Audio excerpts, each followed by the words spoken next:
আসসালামু আলাইকুম ওয়ারাহমাতুল্লাহি ওয়াবারাকাতুহু। এটা আসলেই খুব অদ্ভুত একটা ব্যাপার যে আজ রাতে আমরা আপনাদের সামনে ভারত, পাকিস্তান, বাংলাদেশ ও কাশ্মীরে ইসলামের ভবিষ্যৎ নিয়ে কথা বলতে এসেছি। খেয়াল করবেন, মুসলমানদের ভবিষ্যৎ নয়, পাকিস্তানিদের ভবিষ্যৎ নয়, বাংলাদেশিদের ভবিষ্যৎ নয়, বরং এই অঞ্চলে ইসলামের ভবিষ্যৎ নিয়ে। এমন একটা সময়ে যখন পৃথিবীতে খুবই অদ্ভুত সব ঘটনা ঘটছে, খুবই অশুভ, বিপজ্জনক সব ঘটনা। যারা পৃথিবীর ঘটনাপ্রবাহ নিয়ে গবেষণা করছেন তাদের কাছে এটা স্পষ্ট যে আমরা এখন ইতিহাসের এক অত্যন্ত বিপজ্জনক মুহূর্তে এসে দাঁড়িয়েছি। ঠিক যেমন ১০০ বছর আগে প্রথম বিশ্বযুদ্ধ হয়েছিল আর ৭০ বছর আগে হয়েছিল দ্বিতীয় বিশ্বযুদ্ধ, আমরা এখন ইতিহাসের ঠিক সেই মুহূর্তে এসে দাঁড়িয়েছি যখন মহাযুদ্ধগুলোর মহাযুদ্ধ, ওয়ার্ল্ড ওয়ার অফ ওয়ার্ল্ড ওয়ার্স সংগঠিত হতে চলেছে, যে ব্যাপারে নবী মোহাম্মদ আলাইহিসসালাতু ওয়াসসালাম ভবিষ্যৎবাণী করে গেছেন। কিন্তু তিনি একে বিশ্বযুদ্ধ বলেননি। আর পাকিস্তান, বাংলাদেশ বা ভারতের রাজনীতিবিদরা এই বিষয় নিয়ে পড়াশোনা করে না। রাজনীতিবিদরা এই বিষয় নিয়ে পড়াশোনাই করে না। তিনি একে বিশ্বযুদ্ধ বলেননি। তাহলে তিনি কি বলেছিলেন? নবী মোহাম্মদ সাল্লাল্লাহু তাআলা আলাইহি ওয়াসাল্লাম আল মালহামার কথা বলেছিলেন। আল মালহামা অর্থাৎ মহাযুদ্ধ। সুতরাং প্রথম ও দ্বিতীয় বিশ্বযুদ্ধ ছিল শুধু একটা প্রস্তুতি, যা এখন ঘটতে চলেছে তার জন্য। আর এটা পুরো পৃথিবীর ওপরেই প্রভাব ফেলবে। কিন্তু এটা বিশেষভাবে ভারত, পাকিস্তান এবং বাংলাদেশের ওপর মারাত্মক প্রভাব ফেলবে। খুব সম্ভবত ইসরায়েল এই যুদ্ধগুলো শুরু করতে যাচ্ছে, হয়তো আগামী কয়েক মাসের মধ্যেই।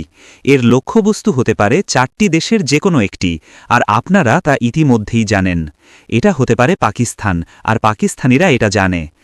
কারণেই ইসরায়েলি মোসাদ এবং সিআইএ একসাথে মিলে আমেরিকার উপর ৯/১১ সন্ত্রাসী হামলা চালিয়েছিল। কেন?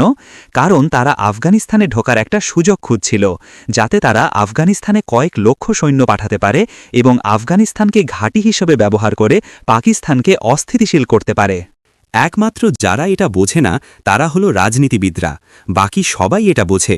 কারণ কোনো রাজনীতিবিদ যদি বলে যে ইসরায়েলি মোসাদ 9/11 ঘটিয়েছে, তাহলে রাজনীতিবিদ হিসেবে তার ক্যারিয়ার সেখানেই শেষ। জায়নবাদীরা তাকে আর সমর্থন করবে না, তারা তাকে শেষ করে দেবে। তাই রাজনীতিবিদরা খুব ভালো করেই জানে তাদের রুটিরুজি কোথা থেকে আসে, আর তাই তারা জানে কোনটা বলতে হবে আর কোনটা বলা যাবে না। তো পাকিস্তানের উপর হামলার প্রস্তুতি ৯/১১ থেকেই চলছে। এখন ১০ বছর হয়ে গেল। আর পাকিস্তানের উপর এই হামলার উদ্দেশ্য হল পাকিস্তানের পারমাণবিক স্থাপনা এবং পারমাণবিক অস্ত্র ধ্বংস করা। কেন? কারণ ইসরায়েল পুরো বিশ্বের ওপর শাসন করতে চায়। যারা কোরআন ও হাদিস ঠিকমতো পড়েছেন তারা এটা জানবেন, কারণ তারা দাজ্জাল সম্পর্কে পড়েছেন। আপনারা কি আমার বই জেরুজালেম ইন দ্য কোরআন পড়েছেন? এটা ইংরেজিতে আছে, বাহাসা ভাষাতেও আছে। আর আপনাদের জন্য একটা খবর আছে, আমার সামনে একজন খুব তরুণ ইমাম বসে আছেন, আর তিনি প্রায় এটার তামিল অনুবাদ শেষ করে ফেলেছেন। আল্লাহ ইমামকে বরকত দিন। তো আপনারা শীঘ্রই জেরুজালেম ইন দ্য কোরআন তামিল ভাষাতেও পেতে যাচ্ছেন। ইসরায়েল বিশ্ব শাসন করতে চায়, যেন আগামীকাল, মানে এখন থেকে প্রায় ২০ বছর পর, একজন লোক জেরুজালেমে দাঁড়িয়ে ঘোষণা করতে পারে, আমি মসিহ আল মাসিহ। কিন্তু আমরা জানি যে মসিহ বা মাসিহ হলেন ঈসা আলাইহিসসালাম। তাহলে সে কে হবে? সে হবে দাজ্জাল। তার আমি মসিহ এই ঘোষণা দেওয়ার জন্য তাকে প্রথমে ইসরায়েলকে বিশ্বের শাসক রাষ্ট্র বানাতে হবে। তারপর সে বিশ্ব শাসন করতে পারবে আর বলতে পারবে, আমি মসিহ। এটা তো আপনারা বুঝতেই পারছেন। কিন্তু ইসরায়েলকে বিশ্ব শাসন করতে হলে তাকে বড় বড় যুদ্ধ বাঁধাতে হবে, আর সেটাই হলো আসন্ন মালহামা। কিন্তু ইসরায়েল বড় যুদ্ধ বাঁধাতে পারবে না যদি মুসলমানদের হাতে এমন কোনো অস্ত্র থাকে যা দিয়ে তারা ইসরায়েলকে বড় ধরনের হুমকি দিতে পারে। আর তাই কোনো মুসলিম দেশের কাছে পারমাণবিক অস্ত্র থাকা চলবে না। এটাই হলো ইসরায়েলের নতুন ধর্ম। এটাই জায়নবাদীদের নতুন ধর্ম, যে মুসলমানদের কাছে এমন কোনো অস্ত্র থাকা চলবে না যা দিয়ে তারা ইসরায়েলকে হুমকি দিতে পারে। কিন্তু পাকিস্তানের কাছে তা আছে। ধন্যবাদ জুলফিকার আলী ভুট্টোকে, যিনি অনেক খারাপ কাজ করলেও এটা একটা ভালো কাজ করেছিলেন। ধন্যবাদ জিয়াউল হক মরহুমকে, যিনি কিছু খারাপ কাজ করলেও তিনি একজন মুমিন ও শহীদ হিসাবে মৃত্যুবরণ করেছেন। এবং আরও অন্যদেরও, যারা শুধু পাকিস্তানকে নিউক্লিয়ার ক্লাবে প্রবেশই করাননি, বরং সেখানে টিকিয়েও রেখেছেন।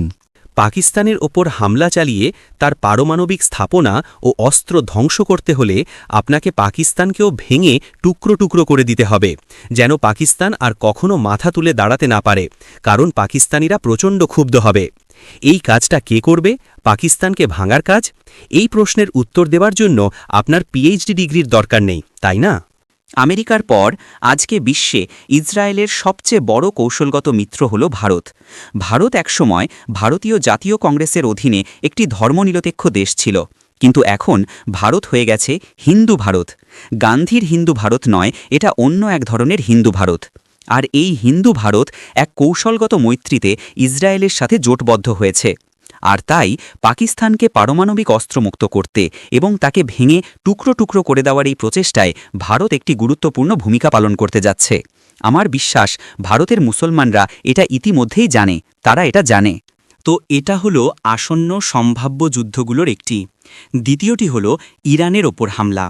আপনাদের আমাকে এটা বলার দরকার নেই যে ইরান শিয়া আর আমরা সুন্নি, আমি এটা জানি। কিন্তু আমি এই মতবাদে বিশ্বাসী নই যে শিয়ারা কাফের। এটা যদি আপনার মত হয় তবে সেটা আপনার ব্যাপার, আমার নয়। আর যখন তারা ইরানে হামলা করবে, সেটা শুধু ইরানের সম্ভাব্য পারমাণবিক অস্ত্রের হুমকির জন্য হবে না, না, তাদের আরেকটি লক্ষ্য আছে, আর তা হল এই সরকারকে ক্ষমতা থেকে সরানো। একে বলা হয় রেজিম চেঞ্জ, কারণ ইরানের এই সরকার তাদের জন্য এক কাঁটার মতো। এই সরকার ইসরায়েলের সামনে মাথা নত করতে বা ঝুঁকতে রাজি নয়, না।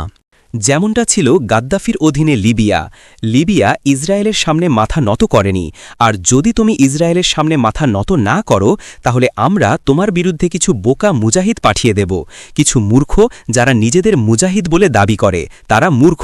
আর আমি তাদের বলেছি, তোমরা মূর্খ, তোমরা মুজাহিদ নও, তোমরা বোকা, কারণ কোরআন তোমাদেরকে ইহুদি খ্রিস্টান জোট অর্থাৎ জায়নবাদীদের সাথে মৈত্রী করতে নিষেধ করেছে। আল্লাহ বলেছেন, আর যদি তোমরা তা করো তাহলে তোমরা ইসলাম থেকেই খারিজ হয়ে গেলে। আর যেহেতু লিবিয়া ইসরায়েলের কাছে মাথা নত করেনি, তাই তারা লিবিয়াকে আক্রমণ করেছিল। আর যেহেতু ইরান ইসরায়েলের কাছে মাথা নত করতে প্রস্তুত নয়, তাই তারা ইরানকে আক্রমণ করবে। আর ইরানের উপর আক্রমণের উদ্দেশ্য হল সেখানে একটি রেজিম চেঞ্জ ঘটানো, যেন ইরানে একটি নতুন সরকার আসে, যেমনটা এখন আছে। ওইটার নাম কি? নির্লজ্জ আমেরিকান কিংডম অফ সৌদি আরবে, যারা জায়নবাদীদের সাথে মৈত্রী করেছে এবং সৌদি আরবকে ইসরায়েলের একটি কৌশলগত মিত্র বানিয়েছে। লজ্জা হওয়া উচিত তোমাদের। তো এটাই তারা ইরানের সাথে করতে চায়, যেন ইরানের এই সরকারকে হটিয়ে আরেকটি সরকার আনা যায় যা ইসরায়েলের মিত্র হবে। আর তখনই সেই হাদিসটি বাস্তবায়িত হবে।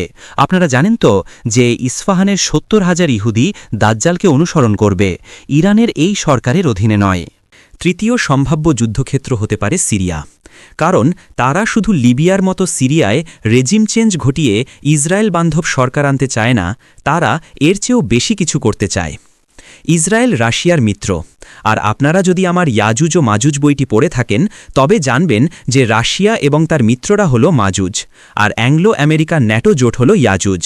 এই লেকচারটি যখন রেকর্ড করা হয়েছে, শায়েখ ইমরান নাজার হোসেন তখন মনে করতেন রাশিয়া মাজুজ এবং ইউরোপ আমেরিকা ইয়াজুজ, কিন্তু পরবর্তীতে তিনি এই মত পরিবর্তন করেছেন।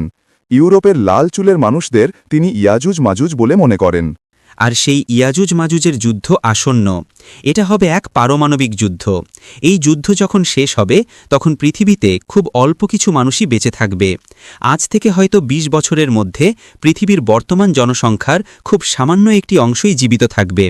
ইসলামিক স্কলারশিপ এটা বলতে পারে, কারণ আমরা কোরআন এবং নবী মোহাম্মদ আলাইহিস সালাতু ওয়াসসালামকে নিয়ে গবেষণা করি। আর সিরিয়ায় রাশিয়ার একটি নৌঘাঁটি আছে। ভূমধ্য সাগরে এটাই তাদের একমাত্র নৌঘাঁটি। তাই যদি সিরিয়ায় একটি রেজিম চেঞ্জ ঘটানো যায়, তবে রাশিয়াকে একটি মারাত্মক আঘাত দেওয়া যাবে, একই সাথে চীনকেও একটা ধাক্কা দেওয়া যাবে। তাহলে আমরা ইতোমধ্যেই ৩টি সম্ভাব্য যুদ্ধক্ষেত্র পেয়েছি: ১ পাকিস্তান, ২ ইরান, ৩ সিরিয়া, এবং ৪ চতুর্থ যুদ্ধক্ষেত্র হতে পারে মিশর, কারণ ইসরায়েল মিশরের ভূখণ্ডের একটি অংশ চায়। কারণটা তোরাথে লেখা আছে। তাওরাত বলছে পবিত্র ভূমি মিশরের নদী থেকে ফোরাত নদী পর্যন্ত বিস্তৃত। মিশরের নদী থেকে ফোরাত নদী পর্যন্ত। এর মানে হল নীল নদ থেকে লোহিত সাগর পর্যন্ত মিশরের একটা অংশ ইসরায়েলের। আর তাই আমরা আশা করছি যে আগামী কয়েক মাসের মধ্যেই এই যুদ্ধগুলো শুরু হতে যাচ্ছে এবং ইসলামী চিন্তাবিদদের প্রস্তুত থাকা উচিত।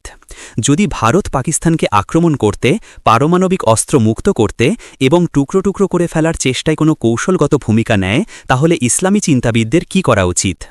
আমরা এখন এমনই এক চরম সন্ধিক্ষণে দাঁড়িয়ে আছি। আগামীকাল রাতে আমরা দেখব এটা কেবল একটি সামরিক হুমকিই নয়, বরং একটি রাজনৈতিক ও অর্থনৈতিক হুমকিও। আর্থিক ব্যবস্থার পতন। কাগজে টাকা গায়েব হয়ে যাবে, শুধু ইলেকট্রনিক টাকা তার জায়গা নেবে, আর আপনারা এই ইলেকট্রনিক টাকার আর্থিক ব্যবস্থায় বন্দী হয়ে যাবেন। তাই এর জবাব খুঁজতে এবং এই উপমহাদেশে ইসলামের ভবিষ্যৎ নিয়ে ভাবতে আমরা এখন ইতিহাসের দিকে ফিরে তাকাতে চাই। একটি বড় বিপর্যয়, একটি বিরাট পতন, একটি ভুলকে চিহ্নিত করার জন্য।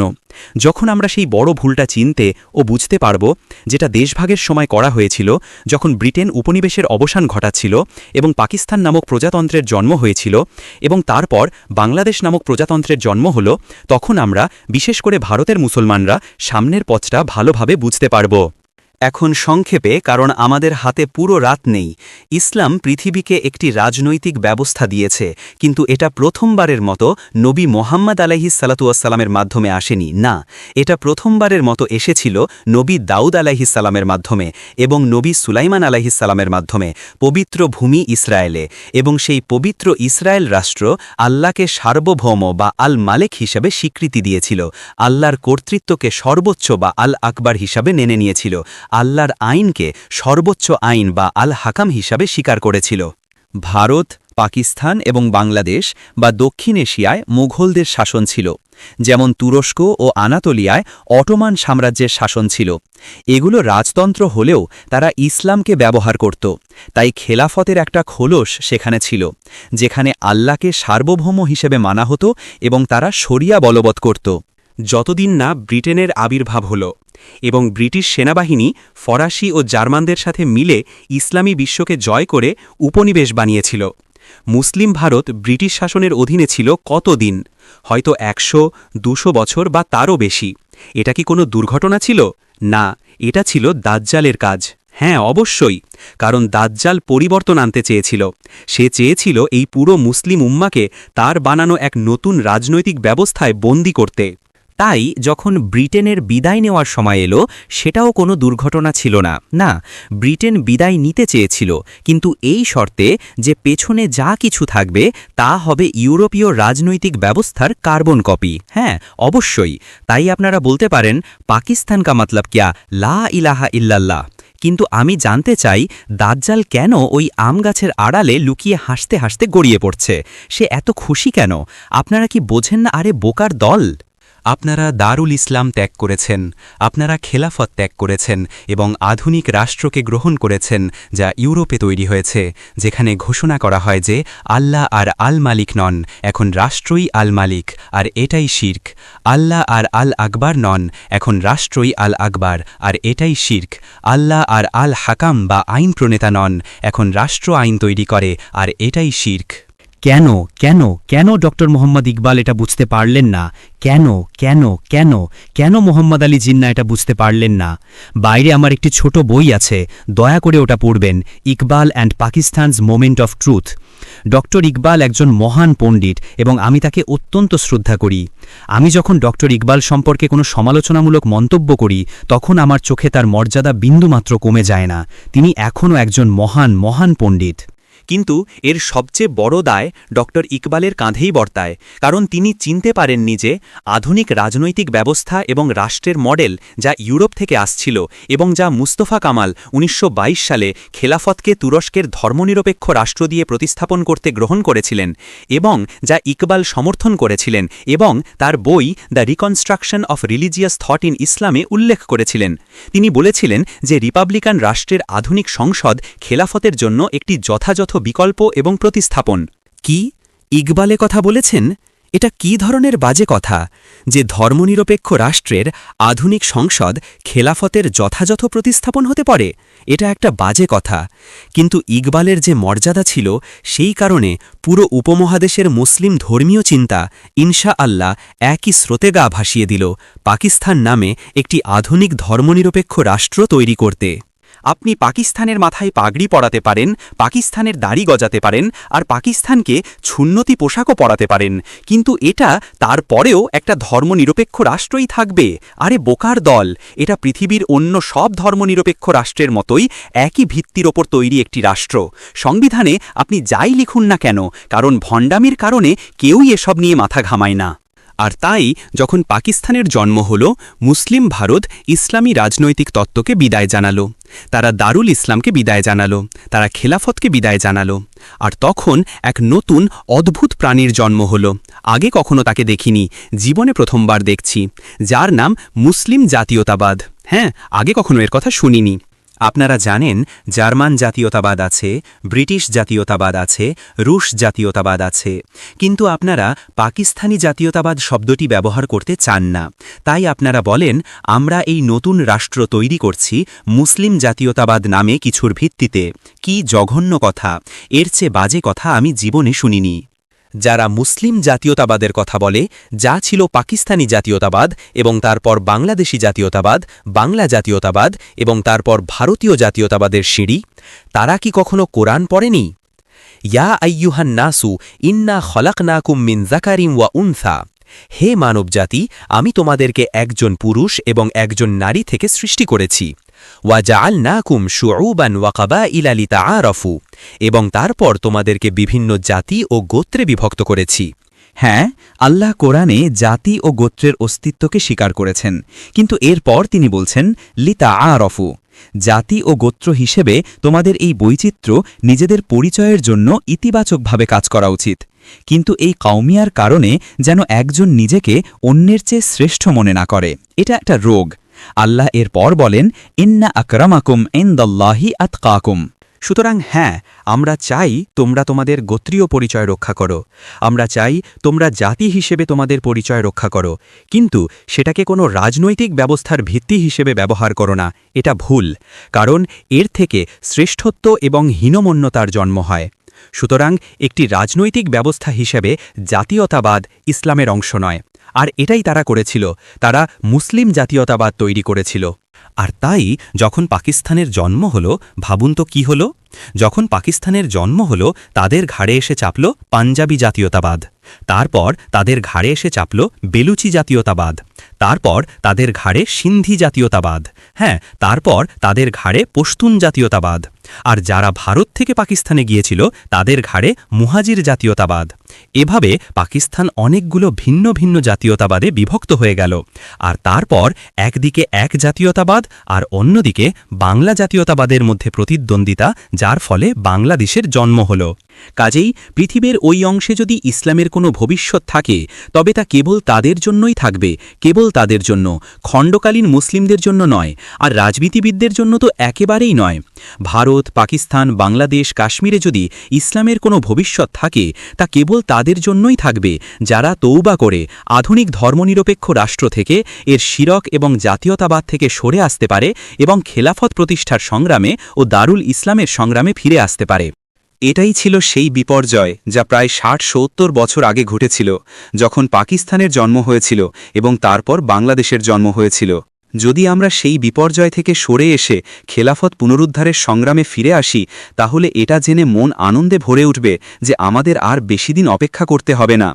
আমার ধারণা সম্ভবত আর মাত্র ২০ বা ২৫ বছর, এবং ইমাম আল মাহদির সাথে খেলাফত ফিরে আসছে। আমাদের আর বেশি দিন অপেক্ষা করতে হবে না। আমার হয়ে রাজনীতিবিদদের একথাটা বলে দেবেন, আমাদের খেলাফত ফিরে আসার জন্য আর বেশি দিন অপেক্ষা করতে হবে না। আর যখন দারুল ইসলাম ফিরে আসবে, হে রাজনীতিবিদ, আপনি কি শুনছেন? যখন দারুল ইসলাম ফিরে আসবে, তখন কি একজন মুসলমান হিসাবে পাকিস্তানে যেতে আপনার ভিসার দরকার হবে? হ্যাঁ, বাংলাদেশে যেতে ভিসার দরকার হবে? হ্যাঁ, আজে বাজে কথা, দারুল ইসলামে এমনটা হয় না। এটা তো ইউরোপ থেকে আসা এক ব্যবস্থা। যখন দারুল ইসলাম থাকবে তখন প্রত্যেক মুসলিমের সেখানে প্রবেশের অধিকার থাকবে। আপনার কাছে শুধু লা ইলাহা ইল্লাল্লাহ মুহাম্মদ রাসূলুল্লাহ থাকলেই হবে এবং আপনি সেই ভূখণ্ডে প্রবেশ করতে পারবেন। আর সেই সময় আসছে। কিন্তু আমরা যদি আগামীকাল সেই বিজয় অর্জন করতে চাই, তবে আমাদের কেবল কৌমিয়া জাতীয়তাবাদ থেকেই দূরে থাকলে চলবে না। আপনারা জানেন, কিছু লোক বলে, আমি পাকিস্তানের জন্য বাঁচি, আমি পাকিস্তানের জন্য মরব, আমি বাংলাদেশের জন্য বাঁচি, আমি বাংলাদেশের জন্য মরব। তাদেরকে আল্লাহর জন্য বাঁচতে বলুন, তাদেরকে আল্লাহর জন্য মরতে বলুন। এটাই ইসলাম, ওটা নয়। ভবিষ্যৎ যদি গড়তে হয় তবে আরও একটি কাজ করতে হবে। আসন্ন যুদ্ধ এবং কিভাবে তার মোকাবিলা করতে হবে সে প্রসঙ্গে আসার আগে আরও একটি বিষয় জেনে রাখুন। বিশ্বের ওই অংশে যারা ইসলামের ভবিষ্যতের জন্য সংগ্রাম করবে তাদের অবশ্যই বিশ্বাসীদের বা মুমিনদের একটি ঐক্যবদ্ধ দল হিসেবে একত্রিত করতে হবে। আপনাদের এমন একটি জামাত গড়তে হবে যেখানে সুফি এবং সালাফি ভাই ভাই হিসেবে একত্রিত হতে পারে। এটা কি সম্ভব? হ্যাঁ, আপনাকে এমন একটি জামাত গড়তে হবে যেখানে ব্রেলভি এবং দেওবন্দী ভাই ভাই হিসেবে একসাথে আসতে পারে। এটা কি সম্ভব? যারা বলেন এটা সম্ভব না, দয়া করে আমার লেকচারে আর আসবেন না, দয়া করে আমার লেকচারে আর আসবেন না। আমি আপনাদের কোনো সাহায্য করতে পারবো না, অন্য কারো কাছে যান। আমরা বলি, মুমিনদের একত্রিত করাই হলো কোরআন ও সুন্নার কাজ। যদি কোরআন ও সুন্না আপনাদের একত্রিত করতে না পারে, তাহলে আপনাদের মধ্যে কোনো সমস্যা আছে, হয়তো আপনাদের পকেটে শয়তান আছে, পকেট থেকে ওটাকে বের করে ফেলুন। আর একে বলা হয় সেক্টেরিয়ানিজম, সাম্প্রদায়িকতা। উর্দুতে বলে ফিরকাবন্দি। আল্লাহ বলেন, ওয়াতাসিমু বিহাবলিল্লাহি জামিআন ওয়ালা তাফাররাকু। এটা একটা আদেশ, তোমরা সকলে আল্লাহর রজ্জু একযোগে দৃঢ়ভাবে ধারণ করো এবং বিভক্ত হয়ও না। যদি তোমরা আল্লাহর অবাধ্য হও, তাহলে আল্লাহ তোমাদের সাথে কি করবেন? তোমাদের অন্তরে কি কোনো ভয় নেই যে আল্লাহ তোমাদের সাথে কি করবেন? যেখানে তিনি তোমাদের আদেশ করেছেন, তোমরা সকলে আল্লাহর রজ্জু একযোগে দৃঢ়ভাবে ধারণ করো এবং বিভক্ত হয়ও না। আমরা এটা করতে চাই। আপনি যদি আপনার ফিরকাবন্দি ধরে রাখতে চান, তাহলে নিজের পথে চলুন। আমরা আপনার জন্য কিছুই করতে পারব না। কিন্তু যদি আমাদের সবাইকে একটি ঐক্যবদ্ধ দল হিসাবে একত্রিত করতে হয়, তবে নিজেদেরকে এটা, ওটা বা অন্য কিছু হিসাবে পরিচয় দেওয়া বন্ধ করতে হবে। আমার শিক্ষক, আমি জানি তরুণরা আমার কথা শুনবে, আমি জানি এই কথাগুলো তোমাদের তরুণদের হৃদয়ে পৌঁছাবে। আমার শিক্ষক ছিলেন একজন মহান আলেম, মাওলানা ডক্টর মোহাম্মদ ফজলুর রহমান আনসারি রাহিমাহুল্লাহ। তিনি বলতেন, আমি দেওবন্দিও নই, আমি ব্রেলভিও নই, আমি আহলে হাদিসও নই, আমি ওয়াহাবিও নই, আমি মুসলিম। আমার বিশ্বাস এই কথাগুলো তরুণদের হৃদয়ে গেঁথে যাবে। তাই নিজেকে আর কোনো সাম্প্রদায়িক গোষ্ঠীর অন্তর্ভুক্ত হিসাবে পরিচয় দেবেন না। না স্যার, আমি তাদের কারও অন্তর্ভুক্ত নই, আমি একজন মুসলিম। এটা হলো 1 নম্বর। 2 নম্বর, আমাদের বিশ্বাসীদের বা মুমিনদের এক জায়গায় একত্রিত করার চেষ্টা করতে হবে। উদাহরণস্বরূপ, ঐক্যের জন্য একটি মসজিদে যদি আমাদের সুফি এবং সালাফিদের একত্রিত করতে হয়, এটা আমার তত্ত্ব, আপনারটা কি তা আমাকে জানাতে পারেন। আমি বলি যে আল্লাহর ঘরে আমরা এমন কোনো ধর্মীয় অনুশীলনের অনুমতি দেব না যা কোরআন ও সুন্নাহর ওপর দৃঢ়ভাবে প্রতিষ্ঠিত নয়। এতে কি আপনার কোনো সমস্যা আছে? যদি আমার কোনো ব্যক্তিগত ধর্মীয় অনুশীলন থাকে যা আমি নিজে একা করি, সেটা আমার ব্যাপার, আপনার নয়। কিন্তু যখন আমি সামষ্টিকভাবে কিছু করতে আসি, তখন ব্যাপারটা ভিন্ন। আর যদি তা কুরআন ও সুন্নাতে না থাকে, তবে তা সমস্যা তৈরি করে। যেমন মিলাদুন্নবী উদযাপন করা, নবী মোহাম্মদ আলাইহিসসালাতুয়াসসালামের জন্মবার্ষিকী। নবীজির জন্মদিন পালন করা তো আর হুইস্কি খাওয়ার মতো নয়, তাই না? হ্যাঁ, নবী মোহাম্মদ সাল্লাল্লাহু আলাইহিসসালামের জন্মদিন উদযাপন করা কি হুইস্কি পানের মতো? না, এটি একটি পুণ্যের কাজ, এতে পাপের কিছু নেই। না, কিন্তু এটি কোরআনের ওপর ভিত্তি করে নয় এবং সুন্নার ওপরও ভিত্তি করে নয়। তাই আপনি যদি এটিকে মসজিদে আনার জন্য জোর করেন, তবে এটি ফিতনা সৃষ্টি করবে, ফিতনা। সুতরাং ভারত, পাকিস্তান, কাশ্মীর, বাংলাদেশের মুসলিমদের মধ্যে আমরা যে ঐক্য অর্জন করতে চাই, আপনার পাসপোর্ট কি? তাতে কিছু যায় আসে না। আমার একমাত্র চিন্তা হল, আপনি একজন মুসলিম। ঐক্যের স্বার্থে যে সমস্ত ধর্মীয় অনুশীলন কোরআন ও সুন্নাহর উপর ভিত্তি করে নয়, সেগুলোকে আমাদের মসজিদ থেকে বের করে দিতে হবে। নবী মোহাম্মদ আলাইহিসসালাতুয়াসসালামের ব্যক্তিত্বকে বিভেদ সৃষ্টির জন্য ব্যবহার করবেন না, তাকে ঐক্যের জন্য ব্যবহার করুন। তাই আপনি নবীর জন্মদিন ব্যক্তিগতভাবে উদযাপন করতে পারেন, ঠিক আছে? এতে ফিতনা তৈরি হবে না, শুধু এটাকে সবার সামনে আনবেন না, এটুকুই। এবং এই সূত্রের মাধ্যমে আমরা সাম্প্রদায়িকতার সমস্যার সমাধান করতে সক্ষম হব, যা ক্যান্সারের মতো একটি রোগ। এই লোকটা যেহেতু সে ব্রেলভি, তাই সে ওই ইমামের পেছনে তার সালাত পড়বে না, আবার ওই লোকটা এই ইমামের পেছনে তার সালাত পড়বে না। আর এ বলছে ওরা কাফের, ও বলছে এরা কাফের। আমার কাছে তো এটাকে একটা হট্টগোল মনে হচ্ছে। হ্যাঁ, এখানে কি বিরিয়ানি রান্না হচ্ছে নাকি? হ্যাঁ, এভাবে আপনারা ঐক্য অর্জন করতে পারবেন না। আর এই কথাগুলো পৌঁছাবে, আমি জানি পাকিস্তানে পৌঁছাবে, এই লেকচার বাংলাদেশে পৌঁছাবে, ভারতে পৌঁছাবে, কাশ্মীরে পৌঁছাবে ইনশাআল্লাহ।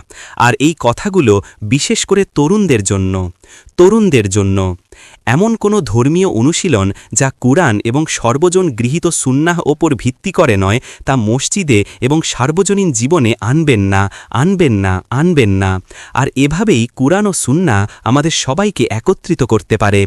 আপনি যদি নিজে একা কিছু করতে চান, তবে তা মসজিদে ব্যক্তিগতভাবে করতে পারেন। আর যদি ব্যক্তিগতভাবে কিছু করতে চান, তবে তা আপনার বাড়িতে ব্যক্তিগতভাবে করতে পারেন। এখন তাহলে আমরা ১ নম্বর বিপর্যয়, খিলাফাহ পরিত্যাগ করা, দারুল ইসলাম ত্যাগ করা এবং ইউরোপ থেকে আসা আধুনিক ধর্মনিরপেক্ষ রাষ্ট্রকে আলিঙ্গন করার বিষয়ে আলোচনা করেছি। ধন্যবাদ ডক্টর ইকবালকে, আল্লাহ তাকে ক্ষমা করুন। তিনি এর স্থপতি, তার কারণে আরও অনেকে বিভ্রান্ত হয়েছে।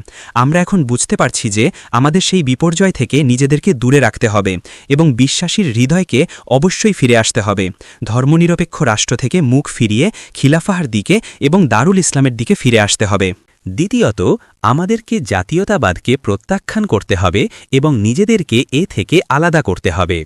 এটা মালয় জাতীয়তাবাদ হোক বা পাঞ্জাবি জাতীয়তাবাদ, আমার কাছে কিছু আসে যায় না। দুটোই সমান খারাপ। আমরা সবাই ভাই, জাতি, গোষ্ঠী, বর্ণ বা আকারের ভিত্তিতে কেউ কারো চেয়ে শ্রেষ্ঠ নয়। এরপর আমরা সাম্প্রদায়িকতার দিকে নজর দিয়েছি এবং আমরা বলেছি এটাও একটা ক্যান্সার। এখন আমরা কি করব? ইসরায়েল আক্রমণ করতে যাচ্ছে, সম্ভবত আগামী কয়েক মাসের মধ্যেই। আর আমেরিকা যুক্তরাষ্ট্রের পর ভারতই হল বিশ্বে ইসরায়েলের সবচেয়ে গুরুত্বপূর্ণ কৌশলগত মিত্র। এটি ভারতীয় মুসলিমদের জন্য এক গুরুতর সংকট তৈরি করেছে এবং আমাদের এই সমাবেশে ভারতীয় মুসলিমরাও বসে আছেন। আর যেহেতু পাকিস্তানের উপর হামলা পূর্ব পরিকল্পিত, আমরা জানি এটা আসছে। আর পরিকল্পনা হল একটি স্বাধীন বেলুচিস্তান তৈরি করা, যা হবে আরেকটি লিবিয়া, একটি জায়নবাদী রাষ্ট্র, এবং সারহাদের কিছু অংশ নিয়ে আফগানিস্তানে যুক্ত করে একটি বৃহত্তর আফগানিস্তান তৈরি করা। পাকিস্তানকে ভেঙে ফেলা হবে। পাকিস্তানের যে অংশকে আজাদ কাশ্মীর বলা হয়, সেটাকে নিয়ে নেওয়া হবে এবং নিশ্চিত করা হবে যেন তা ভারতে ফিরে যায়। পাঞ্জাব ও সিন্ধুর কিছু অংশ নিয়ে ভারতের সাথে একীভূত করে ফেলা হবে। এমনকি করাচিকে হয়তো একটি নগর রাষ্ট্র, দ্য সিটি স্টেট বানানো হতে পারে। এরপর পাকিস্তানের যা অবশিষ্ট থাকবে তা হবে ছোট ছোট খণ্ড, যেগুলো ভারত সহজেই নিয়ন্ত্রণ করতে পারবে এবং সেগুলো ভারতের রাজনৈতিক, অর্থনৈতিক, এমনকি সাংস্কৃতিক আধিপত্যের অধীনে থাকবে। যেহেতু আমরা জানি এটা হতে চলেছে, তাহলে আমাদের করণীয় কি? আচ্ছা, আমি যদি বাংলাদেশ বা পাকিস্তানে থাকতাম, তাহলে প্রথম যে কাজটা করতাম তা হলো শহর ছেড়ে বেরিয়ে যেতাম। কারণ শহরগুলোতে অরাজকতা দেখা দেবে, খাবার ও পানির সরবরাহ ব্যবস্থা ভেঙে পড়বে, বিদ্যুৎ সরবরাহ বন্ধ হয়ে যাবে। আর এটা ৩ বছর ধরে অবরোধের মধ্যে থাকা সারাইভোর মতো একটা শহরের উপর হামলার মতো নয়। না, সব শহরের মধ্যে করাচি সবচেয়ে বেশি ঝুঁকিপূর্ণ। যদি করাচির পানি সরবরাহ বন্ধ করে দেওয়া হয় এবং ভারত তা করতে পারে, যদি করাচির খাদ্য সরবরাহ বন্ধ করে দেওয়া হয় এবং ভারত তাও করতে পারে, তাহলে করাচির রাস্তায় দাঙ্গা শুরু হয়ে যাবে। আপনারা এটা কেন বুঝতে পারছেন না? সব বড় বড় শহরেই দাঙ্গা হবে, আর শত্রুরা ঠিক এটাই উস্কে দিতে চায়। মানুষ তখন কুকুরের মতো একে অপরকে ছিঁড়ে খাবে, তারা ধর্ম ভুলে যাবে, তারা পশুর মতো জীবনযাপন করবে যখন আপনি পানি পাবেন না, খাবার পাবেন না। তাই আমার পরামর্শ হলো, এবং আমি আশা করি আমার কথাগুলো খুব দেরি হয়ে যাওয়ার আগেই আপনাদের কাছে পৌঁছাবে। আমার পরামর্শ হলো, সময় থাকতে শহরগুলো ছেড়ে বেরিয়ে পড়ুন এবং প্রত্যন্ত গ্রামাঞ্চলে থাকার জায়গা খুঁজে নিন, যাতে ভবিষ্যতে যে যুদ্ধগুলো আসছে সেগুলোতে আপনারা টিকে থাকতে পারেন। প্রত্যন্ত গ্রামাঞ্চলে চলে যান, যেখানে আপনারা পানি ও খাবার পাবেন এবং আরও বেশি নিরাপত্তা থাকবে। আর বড় বড় জনগোষ্ঠীর সাথে থাকবেন না, ছোট ছোট দলে বসবাস করুন। আমি একে বলি মুসলিম ভিলেজ বা মুসলিম গ্রাম। এবং আপনারা আল্লাহর দয়া অনুগ্রহ সুরক্ষা ও করুণা লাভ করার জন্য যেখানেই প্রত্যন্ত গ্রামাঞ্চলে যান না কেন আপনাদের অবশ্যই আল্লাহর আইন ও তার নির্দেশনা অনুযায়ী একত্রে জীবনযাপন করতে হবে। এটা হবে এক একটি ক্ষুদ্র খেলাফা, মিনিয়েচার খেলাফা। হয়তো 50 বা 100টি পরিবার একটি ক্ষুদ্র খেলাফা হিসাবে বসবাস করবে। আর যদি এমন হাজার হাজার লক্ষ লক্ষ কমিউনিটি সারা দেশের প্রত্যন্ত অঞ্চলে ছড়িয়ে থাকে তাহলে দাজ্জাল তার খাবার হজম করতে পারবে না। দাজ্জালের বদহজম হবে, কারণ দাজ্জাল আপনাদেরকে শহরেই চায়, সেখানেই সে আপনাদের সহজে আক্রমণ করে ধ্বংস করতে পারে, আপনাদের সন্তানদের ধ্বংস করতে পারে। তাই আপনারা যদি গ্রামাঞ্চলে চলে যান আপনারা নিজেদের রক্ষা করতে পারবেন এবং এই ঝড় থেকে বাঁচতে পারবেন। কিন্তু এই উপায়টা পাকিস্তান ও বাংলাদেশের জন্য ঠিক থাকলেও ঢাকা থেকে বেরিয়ে যান। ঢাকা একটি বসবাসের অযোগ্য শহর। করাচির আগেই ঢাকায় দাঙ্গা শুরু হবে। এটা কি ভারতের মুসলিমদের জন্যও একই পরামর্শ, যারা একটি আগ্রাসী হিন্দুত্ববাদী ভারত সরকারের চরম রোষের শিকার হতে যাচ্ছে, যারা ইসরায়েলের হয়ে যুদ্ধ করছে? আর তাই তারা ভারতীয় মুসলিমদের সাথে ঠিক সেরকমই আচরণ করতে চাইবে যেমনটা মার্কিন যুক্তরাষ্ট্র সরকার সেখানে বসবাসকারী মুসলিমদের সাথে করবে। এজন্যই তারা মার্কিন যুক্তরাষ্ট্রে কনসেন্ট্রেশন ক্যাম্প তৈরি করছে। আপনারা কি এটা জানেন? তারা মার্কিন যুক্তরাষ্ট্রে কনসেন্ট্রেশন ক্যাম্প বানাচ্ছে। তাই ভারতের মুসলিমরা ভয়াবহ এক উভয় সংকটের মধ্যে আছেন, আর আমি জানি না তাদের জন্য আমার কাছে যথেষ্ট পরামর্শ আছে কিনা। প্রথমেই আমাকে বলতে হবে যে শহর ছেড়ে প্রত্যন্ত গ্রামাঞ্চলে চলে যাওয়া এবং নিজেদের খাবার ও পানির ব্যবস্থা নিশ্চিত করা, এই পরামর্শটুকু ভারতের মুসলিমদের জন্য যথেষ্ট নয়। না, এটা পাকিস্তান বা বাংলাদেশের জন্য কাজ করতে পারে, কিন্তু আমার মনে হয় না এটা ভারতে কাজ করবে। তাহলে ভারতের মুসলিমদের কি করা উচিত? আমি বিশ্বাস করি ভারতের মুসলিমদেরকে ব্যক্তি হিসাবে নয় বরং একটি জনগোষ্ঠী হিসাবে নিজেদের রক্ষা করার উপর প্রাথমিক গুরুত্ব দিতে হবে। আর তাই ভারতের মুসলিমদের বিশাল সংখ্যায় একত্রিত হতে হবে। এমন বিশাল সংখ্যায় যেন কেউ যদি আপনাদের আক্রমণ করতে আসে তাকে 20 জন লোক নিয়ে এলে চলবে না, তাকে 20,000 সেনা নিয়ে আসতে হবে আপনাদের আক্রমণ করার জন্য। আমি বিশ্বাস করি ভারতের মুসলিমদেরও বড় শহরগুলো থেকে বেরিয়ে আসা উচিত। হ্যাঁ, কারণ বড় শহরগুলোতে শুধু দাঙ্গাই হবে না, দাজ্জাল সেখানে জৈবিক যুদ্ধ, বায়োলজিক্যাল ওয়্যারফেয়ার শুরু করবে। একসময় এটাকে প্লেগ বলা হতো, এখন বলা হয় মহামারী, এপিডেমিক্স। আর যখন জৈবিক যুদ্ধ শুরু হবে তখন থাকার জন্য পৃথিবীর সবচেয়ে নিকৃষ্ট জায়গা হবে শহর, কারণ আপনারা নিশ্চিহ্ন হয়ে যাবেন, পুরোপুরি নিশ্চিহ্ন। তাই আমি মনে করি ভারতের মুসলিমদের বড় শহরগুলো থেকে বেরিয়ে আসার পথ খোঁজা উচিত। কিন্তু যখন আপনারা গ্রামাঞ্চলে যাবেন তখনও আপনাদের এত বড় সংখ্যায় থাকতে হবে যে যদি তারা আপনাদের উপর হামলা করতে আসে, অতীতে যেমন বহুবার করেছে, আপনাদের আতঙ্কিত করতে ও হত্যা করতে আসে, তাহলে তারা 10, 20 বা 200 জন নিয়ে আসতে পারবে না। তাদের 20,000 বা তারও বেশি সৈন্যের একটি সেনাবাহিনী নিয়ে আসতে হবে। আর তখন এটা একটা সশস্ত্র সংঘাতে রূপ নেবে এবং সেখানে অনেকেই থাকবেন যারা শহীদ হবেন। আমরা এখন ইনশাল্লাহ বিরতি নিচ্ছি। এরপর আমার আরও কিছু কথা বলার আছে এবং তারপর ইনশাল্লাহ আপনাদের প্রশ্নোত্তর পর্ব হবে। বিসমিল্লাহি আউয়ালুহু ওয়া আখিরুহু। আমি এখন ভারত সম্পর্কিত রাসূলুল্লাহ সাল্লাল্লাহু আলাইহি ওয়াসাল্লামের একটি হাদিসের দিকে আলোচনা ফেরাতে চাই। হাদিসে ইন্ডিয়া শব্দটি নেই, আছে হিন্দ শব্দটি। আর গজওয়া হল নবী সাল্লাল্লাহু আলাইহি ওয়াসাল্লাম কর্তৃক পরিচালিত যুদ্ধ। কিন্তু যেহেতু এই যুদ্ধটি নবী ঈসা আলাইহিসসালামের পুনরাগমনের সময় সংগঠিত হবে, হয়তো সে কারণেই এটিকে গজওয়া বলা হয়। আল্লাহই ভালো জানেন। রসুলুল্লাহ সাল্লাল্লাহু আলাইহি ওয়াসাল্লামের এমন কিছু হাদিস রয়েছে, যদিও সেগুলোর প্রামাণিকতা বা শক্তি যাচাই করার মতো অবস্থানে আমি নেই, যে আখেরি জামানায় বা শেষ সময়ে ভারতের বা হিন্দের বিজয় হবে। তবে কনস্ট্যান্টিনোপলের বিজয়ের ব্যাপারেও শেষ সময়ের ভবিষ্যৎবাণী রয়েছে।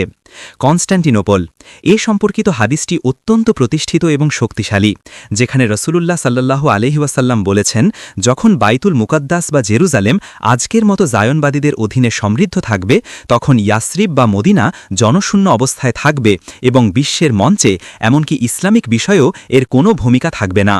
আজকের মদিনার অবস্থাও ঠিক তাই। আর ভুলে যাওয়ার আগে বলি, মাত্র 2 দিন আগে আমি ছাপাখানা থেকে একটি পুস্তিকা পেয়েছি। এটি মাত্র 30-35 পৃষ্ঠার, খুব ছোট এবং সহজে পড়া যায়। এর শিরোনাম হল Madina returns to centre stage in Akhir Zaman. Madina returns to centre stage in Akhir Zaman. এই পুস্তিকাটি বাইরে ইংরেজি এবং বাহাসা ভাষায় পাওয়া যাচ্ছে। দয়া করে একটি কপি সংগ্রহ করে নেবেন। জেরুজালেমের সমৃদ্ধির সময়টাই হবে মদিনার বিরান বা জনশূন্য থাকার সময়, আর যখন মদিনা বিরান থাকবে তখনই মালহামা বা মহাযুদ্ধ সংগঠিত হবে, যেখানে অধিকাংশ মানুষ মারা যাবে। মালহামায়ের সময়টাই হবে ফাতহুল কনস্টান্টিনিয়া বা কনস্টান্টিনোপল বিজয়ের সময়। সুতরাং ৬০০ বছর আগে যে কনস্টান্টিনোপল বিজয় হয়েছিল তা স্পষ্টতই নবী সাল্লাল্লাহু আলাইহি ওয়াসাল্লামের বলা সেই বিজয় হতে পারে না। আর কনস্টান্টিনোপল বিজয়ের সময়টাই হবে দাজ্জালের খুরুজ বা আবির্ভাবের সময়। দাজ্জালের মুক্তি এক জিনিস আর তার খুরুজ আরেক জিনিস। তাকে রাসূলুল্লাহ সাল্লাল্লাহু আলাইহি ওয়াসাল্লামের সময়ই মুক্তি দেওয়া হয়েছিল। সেই হল আধুনিক রাজনৈতিক ব্যবস্থার মূল পরিকল্পনাকারী, যা মুসলিম বিশ্বকে পঙ্গু ও বন্দী করে রেখেছে। সেই আধুনিক অর্থনীতি এবং এই কাগজের টাকার আধুনিক মুদ্রা ব্যবস্থার মূল পরিকল্পনাকারী। কিন্তু এই মুহূর্তে আপনারা তাকে দেখতে পাচ্ছেন না, সে আমাদের স্থানকালের জগতে নেই। কিন্তু তার খুরুজ যখন হবে তখন আপনারা তাকে একজন মানুষ হিসাবে দেখতে পাবেন। এবং রাসূল সাল্লাল্লাহু আলাইহি ওয়াসাল্লাম বলেছেন, তোমরা তাকে একজন ইহুদি যুবক হিসাবে দেখবে, শক্তিশালী গড়নের এবং কোঁকড়ানো চুলওয়ালা, অর্থাৎ অর্থোডক্স ইহুদিদের মতো কানের পাশে কোঁকড়ানো চুল থাকবে। সুতরাং আমাদের সামনে শুধু হিন্দের বিজয় নয়, কনস্ট্যান্টিনোপলের বিজয়ও রয়েছে। এখন যখন নবী ঈসা আলাইহিসসালাম ফিরে আসবেন, তিনি হাকিম বা শাসক হিসেবে শাসন করতে ফিরে আসবেন। তাই আমি গত রাতে জিজ্ঞাসা করেছিলাম, তাকে কি জাতিসংঘের নিরাপত্তা পরিষদের কর্তৃত্ব মেনে নিতে হবে? হ্যাঁ, বলুন আমাকে। হ্যাঁ, স্পষ্টতই না। আমার হয়ে ওয়াশিংটনে তাদের এই কথাটা বলে দিন। সুতরাং আমাদের সামনে শুধু হিন্দের বিজয় নয়, কনস্ট্যান্টিনোপলের বিজয়ও রয়েছে। এখন যখন নবী ঈসা আলাইহিসসালাম ফিরে আসবেন, তিনি হাকিম বা শাসক হিসাবে শাসন করতে ফিরে আসবেন। তাই আমি গতরাতে জিজ্ঞাসা করেছিলাম, তাকে কি জাতিসংঘের নিরাপত্তা পরিষদের কর্তৃত্ব মেনে নিতে হবে? হ্যাঁ, বলুন আমাকে। হ্যাঁ, স্পষ্টতই না। আমার হয়ে ওয়াশিংটনে তাদের এই কথাটা বলে দিন। যখন তিনি ফিরে আসবেন, তিনি সারা বিশ্ব শাসন করতে আসবেন, যার অর্থ তাকে জায়নবাজিদের ওপর শাসন করতে হবে, তাকে ভারতের ওপরও শাসন করতে হবে। ভারতকে আত্মসমর্পণ করতেই হবে, হিন্দু ভারতকে আত্মসমর্পণ করতেই হবে। আর তাই গাজুয়াই হিন্দ নিয়ে হাদিস থাকুক বা না থাকুক, আমার কাছে এটা স্পষ্ট যে ভারতের বিরুদ্ধে একটি সশস্ত্র বিজয় অভিযান চালাতে হবে, যাতে এটা নিশ্চিত করা যায় যে ভারত নবী ঈসা আলাইহিস সালামের কাছে আত্মসমর্পণ করে। সেই সেনাবাহিনীতে কারা থাকবে? তারা হবে মুজাহিদিন। আমার মনে হয় না আধুনিক ধর্মনিরপেক্ষ রাষ্ট্রগুলোর সেনাবাহিনী এই কাজ করবে। আর এই মুজাহিদিনরা কি ধরনের যুদ্ধ করবে যখন তাদের ওপর এত অত্যাচার চলছে? আর এই যুদ্ধগুলো শীঘ্রই শুরু হতে যাচ্ছে। আমি আশা করি পাকিস্তানের জনগণ আমার কথা শুনছে, কারণ আমি আশা করি পাকিস্তানের জনগণই এতে অগ্রণী ভূমিকা পালন করবে। ও হ্যাঁ, আফগানিস্তানে তাদের ভাইদের সাথে যোগ দেবে। আফগানিস্তান সবার সামনে রয়েছে। আফগানিস্তান ন্যাটো জায়নবাদীদের বিরুদ্ধে 10 বছর ধরে সফলভাবে প্রতিরোধ যুদ্ধ চালিয়েছে, যা বারাক ওবামার জন্য একটি লজ্জার বিষয়। এটাই আফগানিস্তান। আর আমি আশা করছি দ্বিতীয় স্থানে থাকবে পাকিস্তান। এ কারণেই আমি পাকিস্তানের তরুণদের বলছি, শহর ছেড়ে বেরিয়ে যাও, শহর ছেড়ে গ্রামাঞ্চলে চলে যাও, নিজেদের পানি ও খাবারের ব্যবস্থা নিশ্চিত করো, পরিবারকে সুরক্ষিত রাখো, কারণ তোমরাই সম্মুখ সারিতে থাকবে। আর এটা কোনো প্রচলিত যুদ্ধ হবে না। আমার মনে হয় আগামী প্রায় 20 বছর ধরে আফগানিস্তান স্টাইলে গেরিলা যুদ্ধ চলবে। আমি আশা করি আমার এই কথাগুলো পাকিস্তানের তরুণদের কাছে, ভারতের তরুণদের কাছে এবং বাংলাদেশের তরুণদের কাছে পৌঁছাবে। আরও কিছু লোক থাকবে যারা এই সংগ্রামের অংশ হবে না। তারা কারা? তারা হলো সেই সব লোক যারা আজকে আমি যা বলেছি সেগুলোকে উপেক্ষা করবে। তারা বলবে, আমাদের ভোট দিতে হবে, একে বা তাকে ভোট দিতে হবে। তারা শিরকের উপর ভিত্তি করে তৈরি এই নির্বাচনী রাজনৈতিক ব্যবস্থায় আটকে আছে। আপনি তাদের সাথে কথা বলতে পারেন, কিন্তু এটা অনেকটা হাঁসের পিঠে পানি ঢালার মতো। তারা আপনার কথা শুনবে না। এই লোকগুলো আপনি যাই বলুন না কেন, তারা এই দল বা ওই দলকে, এই লোককে বা ওই লোককে ভোট দিতে যাবেই। আমার কাছে তাদের জন্য কোনো কথা নেই। আমি জানি না তাদের নিয়ে কি করব। আপনারা ইসলামের ভবিষ্যতের সংগ্রামের অংশ হতে পারবেন না। এরপর দ্বিতীয় আরেক দল আছে। আপনি তাদের যাই বলুন না কেন, আর তাদের বলুন যে সুদ হারাম, আপনি যদি তাদের 1 লক্ষ বারও বলেন যে আল্লাহর রাসূল এই 4 শ্রেণীর মানুষকেই অভিশাপ দিয়েছেন এবং বলেছেন যে তারা সবাই সমান অপরাধী, যে সুদে টাকা ধার দেয়, যেমন ফিক্সড ডিপোজিটে টাকা রাখা। ফিক্সড ডিপোজিট কি জানেন তো? শুনেছেন যে এটা করে সে একজন সুদখোর। অথবা যে সুদে টাকা ধার নেয়, অবশ্যই তামান হাইটসে বাড়ি কেনার জন্য, গাড়ি কেনার জন্য, ব্যবসা করার জন্য। আপনি কি জানতেন যে যখন আপনি সুদে টাকা ধার নেন তখন মোহাম্মদ সাল্লাল্লাহু আলাইহি ওয়াসাল্লাম আপনাকে অভিশাপ দিয়েছেন? আপনি কি এটা জানেন? এটা কি আপনার অন্তরকে স্পর্শ করে? আপনার হৃদয় কি কেঁপে ওঠে? না, না, তারা তারপরেও সুদে টাকা ধার নিতে থাকবে। এটা তাদের কাছে কোনো ব্যাপারই না। আমার কাছে তাদের জন্য কোনো কথা নেই। আমার কাছে তাদের জন্য কোনো হেদায়াত নেই। এবং তারপর আরও কিছু লোক আছে যারা মূলত অজ্ঞ। তারা জানে না, কারণ তাদের আলেমরা ব্যর্থ হয়েছে, তারা এই বিষয় শেখায়নি। আমরা তাদের বলি যে এই যে টাকা আমরা ব্যবহার করছি তা দাজ্জালের কাছ থেকে এসেছে, এবং তারা আপনার দিকে এমনভাবে তাকায় যেন আপনি মঙ্গল বা শুক্র গ্রহ থেকে এসেছেন। এই কাগজের মুদ্রা এসেছে দাজ্জালের কাছ থেকে। এই কাগজের মুদ্রার উদ্দেশ্য হল আপনাদেরকে দাসত্বে নিয়ে যাওয়া। তারা এটা বুঝতে পারে না, তারা এই বিষয়টি নিয়ে পড়াশোনা করেনি, কিন্তু তারা ডাও জোন্সের ডলার কামাতে চায়। ও হ্যাঁ, প্রচুর টাকা কামাতে চায়, ইসলামিক ব্যাংকের উপদেষ্টা হতে চায়, আরও কত কি। কিন্তু দিনার ও দিরহামের কথা কে ভাবে? পৃথিবীর কোনো ইসলামিক ব্যাংক কি কখনো সেই মুদ্রা ফিরিয়ে আনার জন্য সামান্যতমও চেষ্টা করেছে? সেই মুদ্রা যা কোরআনে আছে, যা সুন্নাতে আছে, দিনার এবং দিরহাম, কেউই না। সুতরাং আপনি যদি এই বিষয় নিয়ে পড়াশোনা করতে না চান, যদি আমাদের কথায় কান না দেন যে এই কাগজের টাকা এবং এর বদলে যে ইলেকট্রনিক টাকা আসছে তা ভুয়া, প্রতারণাপূর্ণ এবং হারাম, এবং এটি দাসত্বের দিকে যাওয়ার একটি টিকিট, তাহলে আমি আপনার জন্য কি করতে পারি? আমি আপনাকে কোনো পথ দেখাতে পারবো না। আপনি আগামী ২০ বছর পাকিস্তান, বাংলাদেশ বা ভারতে জুলুমের বিরুদ্ধে সশস্ত্র প্রতিরোধের অংশ হতে পারবেন না, যেমনটা আজ আফগানিস্তানে হচ্ছে। নবী সাল্লাল্লাহু তাআলা আলাইহি ওয়াসাল্লাম কি বলেননি? হাদিসটি কি? বক্তা এখানে হাদিসের উৎস উল্লেখ করেননি। আমি আর বেশি সময় নেব না। হয়তো পাকিস্তানের লোকেরা কখনো এই হাদিস পড়েনি। ফাতিমার সময়ে, বেনজিরের সময়ে, আমি জানি না বাংলাদেশের বোনদের নাম খালিদা এবং শেখ মুজিবের কন্যা। তিনি সাল্লাল্লাহু তাআলা আলাইহি ওয়াসাল্লাম বলেছেন, যে জাতি একজন নারীকে তাদের শাসক হিসেবে বেছে নেয় তারা কখনো সফল হতে পারে না। তবুও পাকিস্তান আইয়ুব খানের বিরোধীরা ফাতিমা জিন্নাকে বেছে নিয়েছিল, ফতুয়া দিয়েছিল যাকে বলা হয় সুবিধাবাদী ফতুয়া।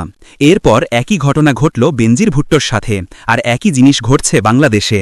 কিন্তু যারা ইসলামের ভবিষ্যতের জন্য সংগ্রাম করবে তারা এমন জাতি হবে না যারা একজন নারীকে তাদের শাসক বানাবে। তাই তারা ব্যাংক থেকে সুদে টাকাও ধার করবে না।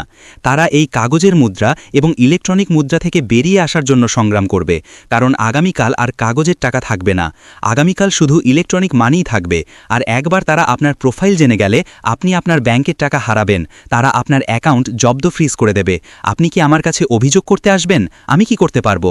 আপনি তো আপনার টাকা হারিয়ে ফেলেছেন। ব্যাংক যখন আপনার অ্যাকাউন্ট জব্দ করে তখন আপনার কিছুই করার থাকে না। আপনার অ্যাকাউন্টে যা কিছু আছে সব শেষ।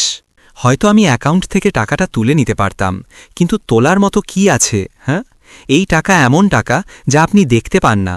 এই টাকা এমন টাকা যা আপনি ছুঁতে পারেন না। কেবলমাত্র একটি গাধাই বলবে যে এটি বৈধ মুদ্রা। আর আজ পৃথিবীতে এ ধরনের গাধার অভাব নেই। তাই ব্যাংক থেকে তোলার মতো কিছুই নেই। আপনি তা তুলতে পারবেন না। আপনি শুধু এক অ্যাকাউন্ট থেকে অন্য অ্যাকাউন্টে তা স্থানান্তর করতে পারবেন। আর যখনই তারা চাইবে আপনার অ্যাকাউন্ট জব্দ করে দেবে, কারণ আপনার সরকার ব্যাংকিং ব্যবস্থা নিয়ন্ত্রণ করে না। জায়নবাদীরাই এই ব্যাংকিং ব্যবস্থা নিয়ন্ত্রণ করে। তাহলে আমি এখন শেষ করি এবং বলি যে আজ রাতে আমার কথাগুলো সকল পাকিস্তানি, সকল বাংলাদেশি বা ভারত ও কাশ্মীরের সকল মানুষের জন্য ছিল না। আমার ইচ্ছা ছিল কাশ্মীর নিয়ে আরও কিছু সময় কথা বলার। না, ইসলামের ভবিষ্যৎ নিয়ে আমার আজকের কথাগুলো কেবল তাদের জন্যই ছিল যারা আল্লাহ ও তার রাসূলের কাছে আন্তরিকভাবে আত্মসমর্পণকারী এবং যারা সার্বক্ষণিক মুসলিম হিসাবে জীবনযাপন করতে চায়। এরা তারাই যাদের হৃদয় দারুল ইসলাম এবং খিলাফায়ের প্রত্যাবর্তনের জন্য আকুল হয়ে থাকে। আর তাই তারা একটি ধর্মনিরপেক্ষ রাষ্ট্রে যদুমধু কদুকে ভোট দিয়ে নিজেদেরকে বিব্রত করবে না। এরা এমন লোক যারা জাতীয়তাবাদ থেকে নিজেদের দূরে রাখবে। আমি তার চেয়ে শ্রেষ্ঠ, কারণ আমি এই জাতির অন্তর্ভুক্ত। এরা এমন লোক যারা সাম্প্রদায়িকতা থেকে নিজেদের দূরে রাখবে, এই দল ওই দল বা সেই দলের অন্তর্ভুক্ত হওয়া থেকে। না, আমি একজন মুসলিম, আর তারা সবাইকে একত্রিত করতে কোরআন এবং সুন্নার দিকে ফিরে যাবে, যাতে সুফি এবং সালাফিরা ভাই ভাই হিসাবে একত্রিত হতে পারে এবং জুলুমের বিরুদ্ধে একযোগে সংগ্রাম করতে পারে। এরা তারাই যারা দিনার এবং দিরহাম ফিরিয়ে আনতে চায়, এবং এরা এমন মানুষ যারা কখনোই সুদে টাকা ধার করে না, পৃথিবীর কোনো কারণেই না। আমরা দোয়া করি আল্লাহ যেন ভারত, পাকিস্তান, বাংলাদেশ ও কাশ্মীরের মুসলিমদের চোখ খুলে দেন এবং তাদের এমন একটি পথ দেখান যার মাধ্যমে তারা আসন্ন ঝড়ের মধ্যে টিকে থাকতে পারে। আমি অত্যন্ত প্রশংসা করি সেখানকার আমার কিছু ভাইদের প্রচেষ্টার, কারণ তারা খেলাফাকে পরিত্যাগ করেনি এবং তারা দারুল ইসলামকেও পরিত্যাগ করেনি। তারা এখনও খেলাফা এবং দারুল ইসলাম পুনরুদ্ধারের জন্য সংগ্রাম করে যাচ্ছে। আমাদের মধ্যে কেবল একটি পার্থক্য রয়েছে, কিন্তু আমাদের মধ্যে কোনো মারামারি বা সংঘাত নেই, না, কারণ আমি তাদের সম্মান করি এবং তারাও আমাকেও সম্মান করে। আর সেই পার্থক্যটি হল আমার ইলম আখিরি জামান বা ইসলামিক এসকাটোলজি, শেষ জামানার জ্ঞান বিষয়ে পড়াশোনার ফলে আমি এই সিদ্ধান্তে পৌঁছেছি যে আজ ইয়াজুজ ও মাজুজ পৃথিবীর ক্ষমতা নিয়ন্ত্রণ করছে। এর ফলশ্রুতিতে আগামী ২০ বছর আমরা কেবল এক প্রকার যুদ্ধই করতে পারি, আর তা হল আফগান স্টাইলের গেরিলা যুদ্ধ। আফগান স্টাইলের গেরিলা যুদ্ধ খেলাফা ফিরিয়ে আনতে পারবে না, না না, খেলাফা ফিরে আসবে। আমি বিশ্বাস করি সেই সময়ে যখন আল্লাহ ইয়াজুজ ও মাজুজকে ধ্বংস করবেন, দাজ্জাল ধ্বংস হবে এবং ইমাম আল মাহদিয়ের আবির্ভাবের সাথে খেলাফা ফিরে আসবে। এটাই আমার এবং তাদের মধ্যে একমাত্র পার্থক্য। ইসলামিক এসকাটোলজি বা ইলম আখিরুজ্জামান বিষয়টি আজ আমাদের সম্মানিত ইসলামিক পণ্ডিতদের দ্বারা উপেক্ষিত বলে মনে হয়। যদিও তাদের পক্ষ থেকে ইসলামিক এসকাটোলজি নিয়ে গবেষণার কিছু প্রচেষ্টা রয়েছে, তবে তাদের বেশিরভাগ কাজই সেই বিষয়ের সাথে আজকের বিশ্বের বাস্তবতার, যেমন রাজনীতি, অর্থনীতি, সামাজিক দিক, এগুলোর মধ্যে একটি যোগসূত্র তৈরি করতে ব্যর্থ হয়েছে। আপনি কি ব্যাখ্যা করতে পারেন কেন এমন হচ্ছে এবং আমরা কিভাবে এই সমস্যাটি কাটিয়ে উঠতে পারি?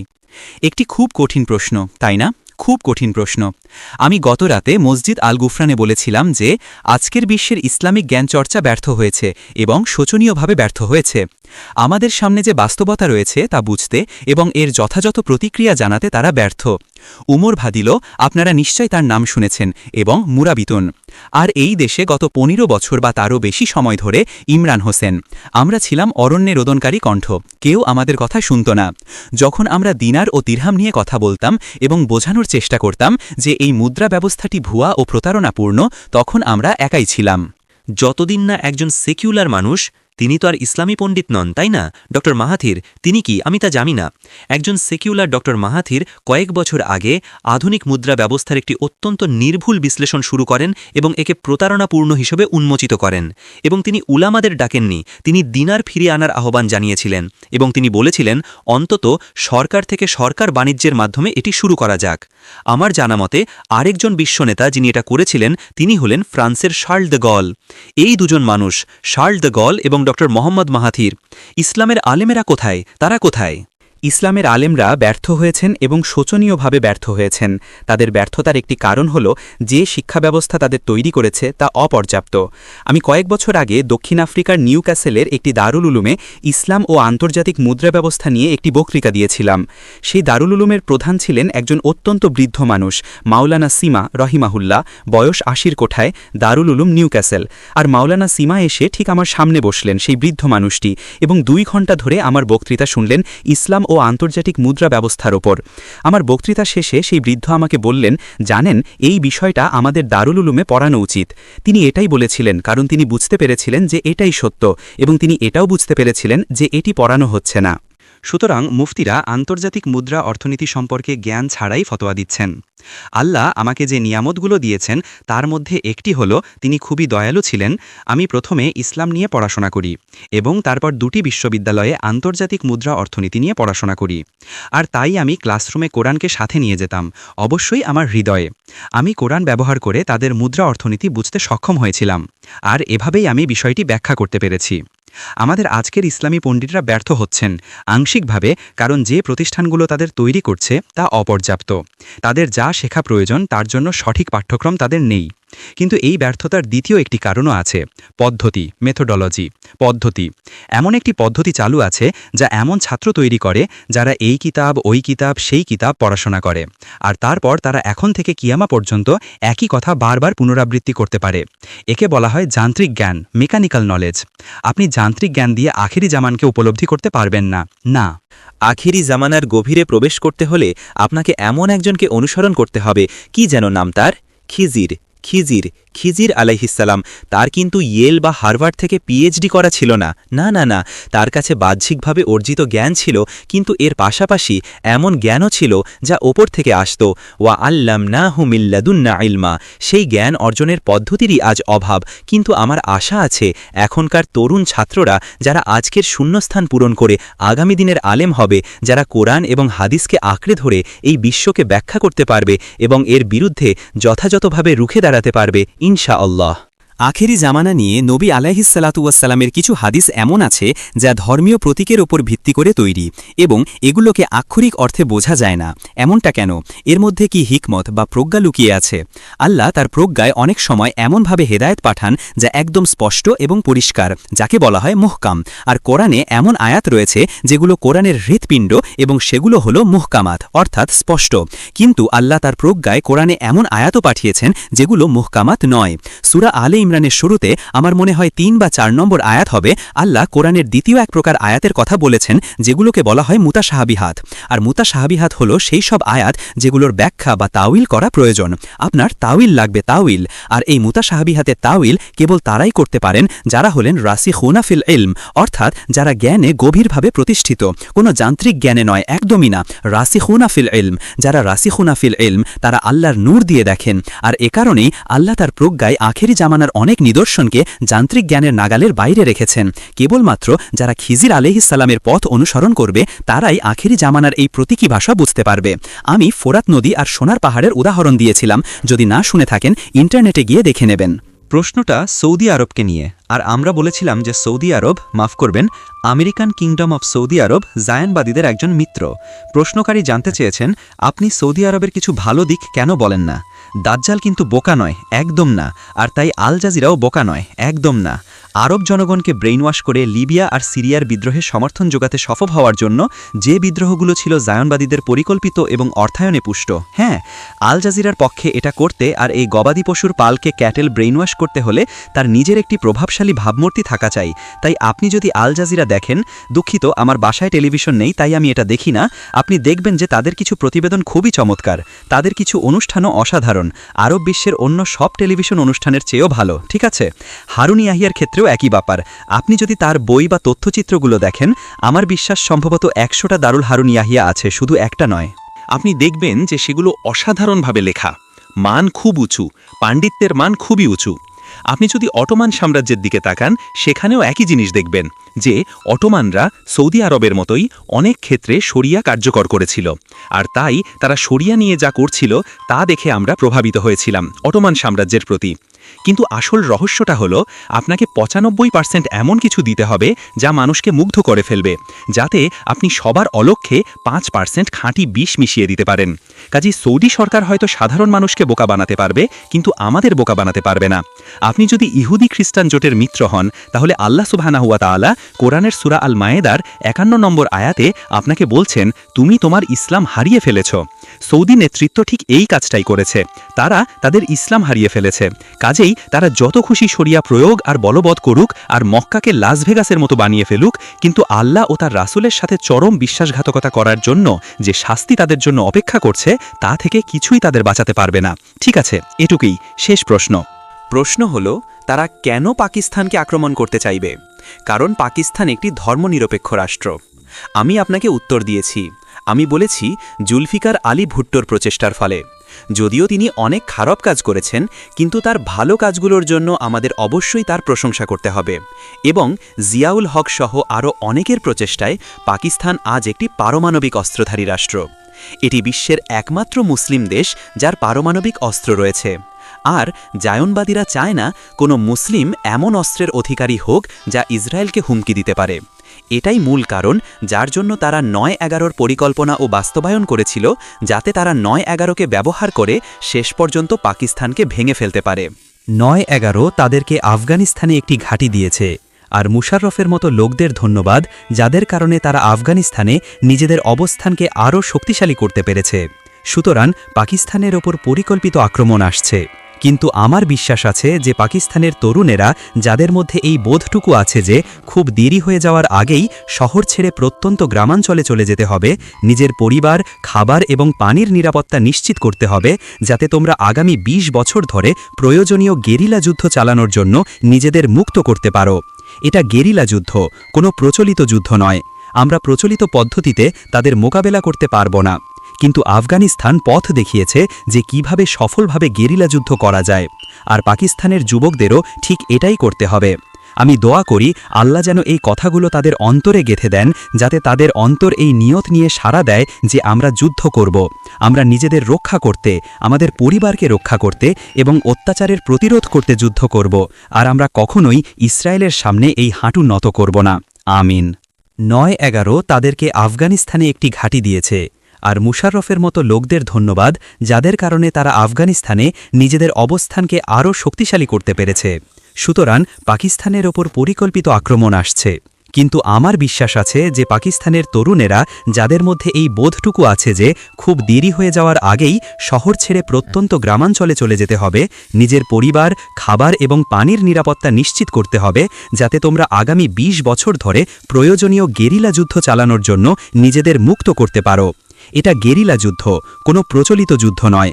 আমরা প্রচলিত পদ্ধতিতে তাদের মোকাবেলা করতে পারব না, কিন্তু আফগানিস্তান পথ দেখিয়েছে যে কিভাবে সফলভাবে গেরিলা যুদ্ধ করা যায়, আর পাকিস্তানের যুবকদেরও ঠিক এটাই করতে হবে। আমি দোয়া করি আল্লাহ যেন এই কথাগুলো তাদের অন্তরে গেঁথে দেন, যাতে তাদের অন্তর এই নিয়ত নিয়ে সাড়া দেয় যে আমরা যুদ্ধ করব, আমরা নিজেদের রক্ষা করতে, আমাদের পরিবারকে রক্ষা করতে এবং অত্যাচারের প্রতিরোধ করতে যুদ্ধ করব, আর আমরা কখনোই ইসরায়েলের সামনে এই হাঁটু নত করব না। আমিন। ربنا تقبل منا إنك أنت السميع العليم وتب علينا يا مولانا إنك أنت التواب الرحيم. اللهم أنت السلام ومنك السلام. تبارك ربنا وتعاليت يا ذا الجلال والإكرام. سمعنا وأطعنا غفرانك ربنا وإليك المصير. وصلى الله تعالى على خير خلقه محمد وعلى آله وعلى أصحابه أجمعين برحمتك يا أرحم الراحمين.